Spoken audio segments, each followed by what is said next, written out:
This afternoon, we continue to follow the ceasefire agreement in the Gaza war between Israel and Hamas. The deal comes after 15 months of conflict that has killed thousands of Palestinians and inflamed tensions across the Middle East. It also follows months of on-off negotiations brokered by Egyptian and Qatari mediators. And because this is such a complicated and tense situation, we wanted to bring in an expert to help break down what this ceasefire agreement means. Yeah, so we have DU professor Micheline Ishay joining us now. Thank you for making the time and speaking about this with us today. We've talked about it a little bit, but can you help us outline what is the agreement? Okay, so there are 3 stages. The first one more detailed than the next 2. The first one is within 6 weeks. During the time starting Sunday, there will be an exchange of 33 hostages for about 1,000 Palestinian prisoners. None of them could be associated with Hamas, or at least Hamas attack on October 7. The second part of the first stage would be 600 food trucks will be delivered daily in Gaza. There will be about 6,000 temporary homes and 200,000 tents, so it will help alleviate the suffering of the Gazan population. So in that interim period, in that first stage, the Israeli troop will sort of retract it to stay within a 1 kilometer corridor and await the second stage. Within 16 days, we will be talking about the second stage in detail. The second stage is called the sustained calm, in which the Hamas is hoping to have a complete withdrawal of the Israeli, but there will be an exchange of the remaining hostages against other Palestinian prisoners. And hopefully there will be also discussions about what comes next in terms of governance. The third stage is the stage of reconstructions. We are far away yet from this, so we have to see how it fares within the next 6 weeks. And that will be, the jury is out there, it's not so clear. Right, and you just stated that it's not so clear. Are you optimistic that this ceasefire agreement will follow through? First of all, this is a moment of respite today. I mean, everybody has to just seize that moment of hopefulness.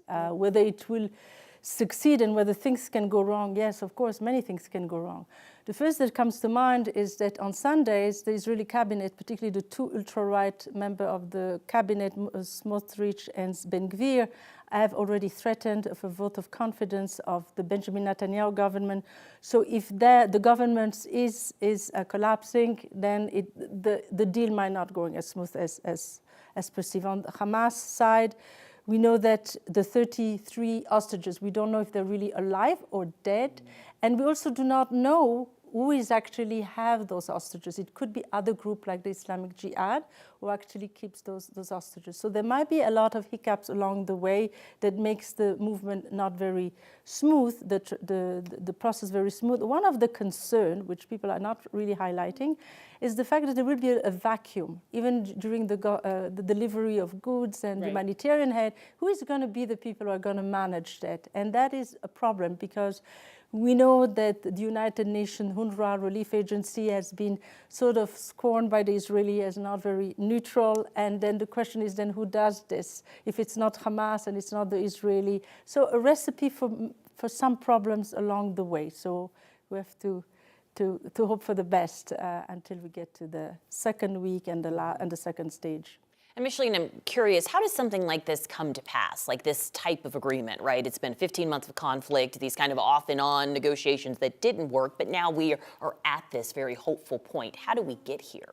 Well, it's an interesting question. We know that the first hostage release was in November, December of 2023. There was one on the table in May that should have gone through, did not.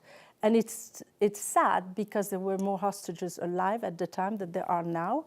And so it's pretty much close to the same deal as May, and you wonder why it didn't pass. So end of the Biden administrations, the beginning of a new administrations, a lot of pressure for the Israeli government and Hamas to make a deal. Maybe those are the reasons why we see it happening now. Escalations in the region since May, that is difficult to ascertain because, you know, the city Houthis are sending projectiles against Israel and Israel is retaliating. We have a much worse Middle East, and in a way that creates a sense of pressure for all parties involved in that the Israeli-Palestinian conflict at this stage. Micheline, thank you for your insight and your context. We appreciate you.